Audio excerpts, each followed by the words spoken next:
গত বছরের ন্যায় এবারও পদার্থবিজ্ঞানে যৌথভাবে নোবেল পুরস্কার প্রদান করা হলো।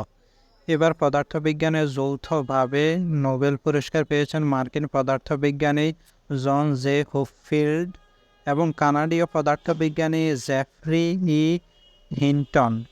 মঙ্গলবার 8 অক্টোবর ঘোষণা করা হয় পদার্থবিজ্ঞানে নোবেল বিজয়ীদের নাম।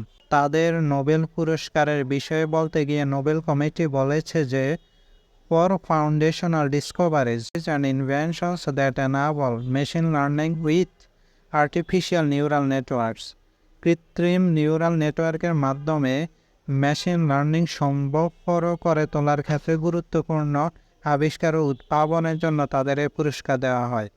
তাদের গবেষণা মেশিন লার্নিং ও এআই তথা কৃত্রিম বুদ্ধিমত্তার উন্নয়নে গুরুত্বপূর্ণ ভূমিকা রাখছে। হুফিল্ড এমন একটি গঠন বানিয়েছেন যা তথ্য জমা করে রাখার পাশাপাশি পুনরায় রিকনস্ট্রাক্ট বা পুনর্গঠনও করতে পারে। আর হিন্টন এমন একটি পদ্ধতি উদ্ভাবন করেন যা স্বাধীনভাবে তথ্যের মধ্যকার বৈশিষ্ট্য খুঁজে বের করতে পারে। বর্তমানে ব্যবহৃত নিউরাল নেটওয়ার্কগুলোর পেছনে এটি গুরুত্বপূর্ণ ভূমিকা রাখছে।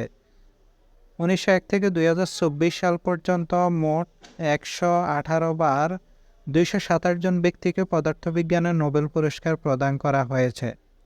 জন বার্ডিন একমাত্র ব্যক্তি যিনি পদার্থবিজ্ঞানে 2 বার নোবেল পুরস্কার পেয়েছেন, 1956 এবং 1972 সালে। এর অর্থ মোট 226 জন ব্যক্তি এখন পর্যন্ত পদার্থবিজ্ঞানে নোবেল পুরস্কার পেয়েছেন।